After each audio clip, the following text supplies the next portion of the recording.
Hey, I'm Guy. I'm John. It's our YouTube channel. Subscribe to this channel and give this video a like. Check out the podcast below in the description. Feels like the just the general football atmosphere ecosystem is starting to talk about the Chargers like it's a foregone conclusion. They'll have a new coach next year. And we've talked many times about what an attractive job it is. You've been on this for a few weeks now. You think they should try to hire Urban Meyer, John? Is he at the top of your list? If so, I am fully right there with you. Yeah, I mean, when you look around the landscape, you go, they are the team. They are a guy. They are 3-8, yet they have a star young quarterback. They have a wide receiver who was just a stud in Keenan Allen.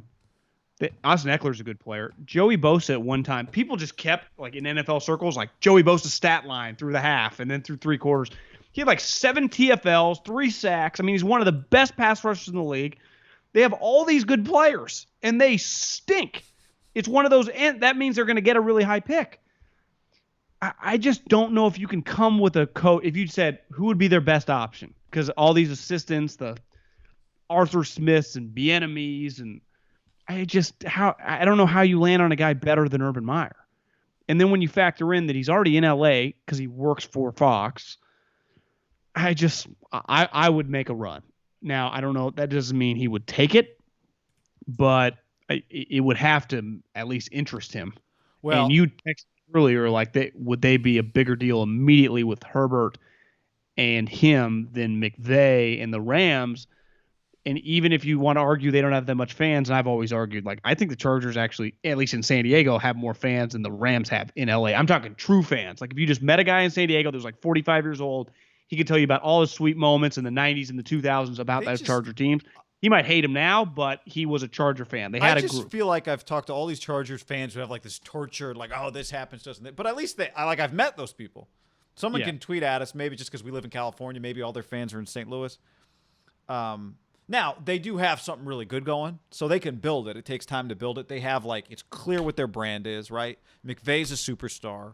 Like, they've got – but if they're not – if they're not a team that makes a deep playoff run this year, the Chargers can take some market share with Urban. But I don't even think it's about that. Like, this is clearly an organization that just needs on the field some direction. Clearly, in terms of selecting talent, they got a pretty good idea what they're doing, right? Yeah. His biggest downfall, though, as an owner of the team, is his inability to spend money.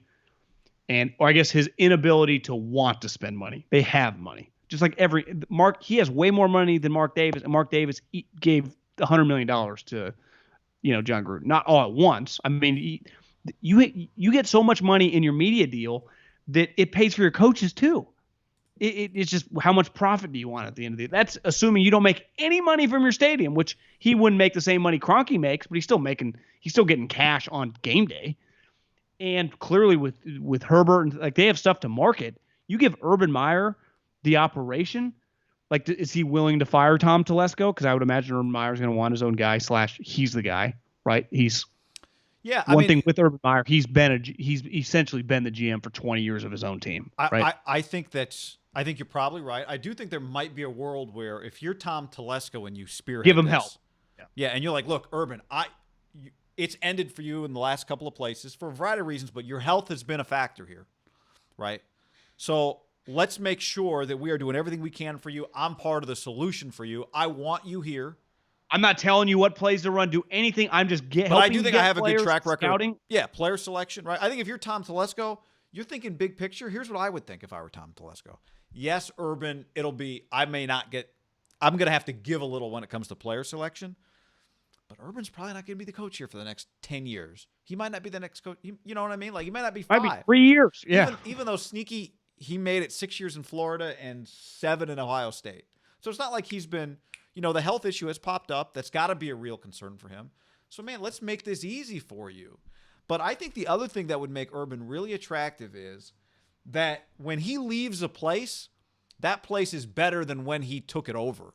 It's not Urban leaves and then it's in shambles because he was doing it away. He doesn't hand it off to anybody. Remember, we could debate it, but we're McElwain guys. They won 12 games the year after Urban left. Utah clearly was, he set the whole thing up, handed over to Kyle Whittingham. Ohio State, clearly Ryan Day was ready to roll, and he could have given it to Luke Fickell. He had 2 guys he could have handed the program off to, right? Because when he left initially, Luke Fickell took over for him, or when he missed a game or 2. So I think you're looking, even if you get only 2 or 3 years of him, he has proven he can set your organization up. He might coach your next coach who takes over for you. So I think you're onto something. Well, because he clearly hires really good assistants, right? Like you said, Luke Fickell. Remember, he kept him from the previous staff. He brought in Ryan Day. Dan Mullen, when you see Dan Mullen kicking ass at Florida, why do you think he's kicking ass at Florida? That guy started with him at Utah. Look at the assistants he hires, especially offensively. Yeah, that's right. I mean, offensively, his assistants are Ryan Day and Dan Mullen, who I think both Ryan Day has clearly exceeded expectations. McElwain, right? Dan Mullen took over from McElwain, but Dan was with him at Florida with Tebow and at Utah. I'm just saying he found Dan Mullen. Whenever he linked up with Dan Mullen wasn't like, damn, he's Dan Mullen, right? I wonder too. A Florida fan could probably tell us this. I wonder if he had something to do with Dan Mullen getting the Florida job, even though Dan was clearly a highly. Because remember, Colorado State basically made Urban Meyer their search firm. He hired Steve he hired Steve Adazio for Colorado State this year. Because that was his old offensive line coach at Florida. Yeah. But Colorado State basically made Urban their search firm. So, anyway. My point is, let's give him some credit on Dan Mullen, which was your point, so credit to you on that. Okay, even if he doesn't need one of these Matt Rule, 8-year contracts. Let's just say he need a 4 or 5 year deal. Let's say he's I just need a 4-year deal. I'm old. We'll just take it kind of year by year. It's still probably 4 years, $12 million a year. Because right? he could get 10 coaching college football right now. And I think if he just said I'm on the market, NFL teams, other team, what would they be offering him? Now this job's better, but what would just all these openings? Jets? Wouldn't you think the Jets would offer him $60 million? It's gonna be expensive. It's not.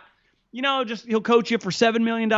It's going to be expensive, even if he was open to the idea. Yeah, but I think part of this now, if he just wants to be a coach and lets it be known that he wants to be a coach, that's one thing. I think part of this is if you're the Chargers, let's take advantage of the fact that he's here every weekend and sell him on. We can do this in a way. Let's maintain your health. This job is one. You're not in the New York market. You're in the LA market. We can hopefully lower your stress levels. Let's pay some assistants to get in here, so it's not all you grinding every night. There's no recruiting. I am willing to take your input on player personnel, but I think it can't hurt that the pillar of their defense is his guy that's on a long-term deal. He gets Joey's there. Yeah. I mean, he's not. I think that stuff sometimes gets over hyped up in pro stuff, but. It can't hurt. He's Justin clearly plays the way that Urban would like. Yeah, Herbert. Because this is all about him. That's what this is really. This is about getting Justin Herbert set up. This job is dramatically better than because even the Jets job. If you go, well, we got Trevor Lawrence coming. That team's fucking terrible. They're 0-16. So you're using the number 1 pick on a quarterback. The rest of your team still stinks. That's the thing with the Chargers. He goes, well, wait, we got the 4th overall pick. We already got the quarterback. We already got the star pass rusher. We already got the wide receiver. Next year, if it's not crazy to think they could win 10 games next year, right? And that can't be said for any of the Lions, the Jets, even the Texans, the Atlanta. It's just not happening. And it's kind of the one thing you see with Atlanta, Raheem Morris just might end up getting that job. Seems like they like him. Yeah. What is he now? It's not out of realm possibility. 5-3 now or something like that? Yeah, he's I think he's 4-2 or something, 4-1. Yeah, he's winning. And clearly, his team, you watch them, they're prepared. If I had an educated guess, he's got a pretty good chance of that to get that job. Don't you think? Just how bad they were to what they look like now. Yep. And thinking about just the way Arthur Blank, seems like he prefers to keep his own people around, right? Did it with Dan Quinn, did it with Dimitrov for a long time. He has been a head coach before and failed, so he's listen, I know what to work on now. I like the vibe of him. I wouldn't want to play them right now.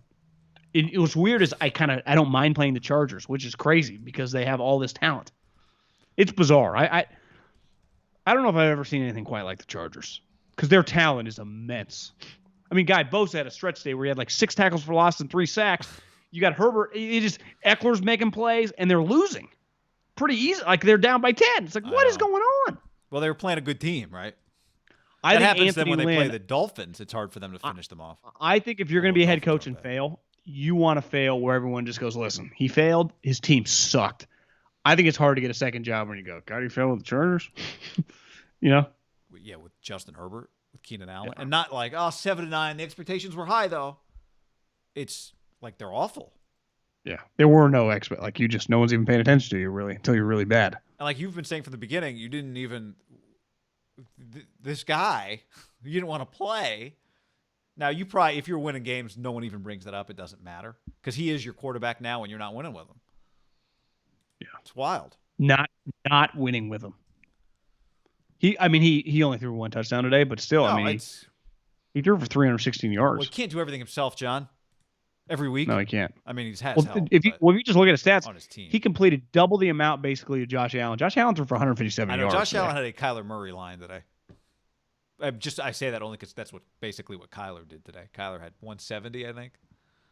Made some sweet plays though. Just saw in the background, Mitch Trubisky fumbled. They picked it up and ran it the other way. Mitch Trubisky's terrible.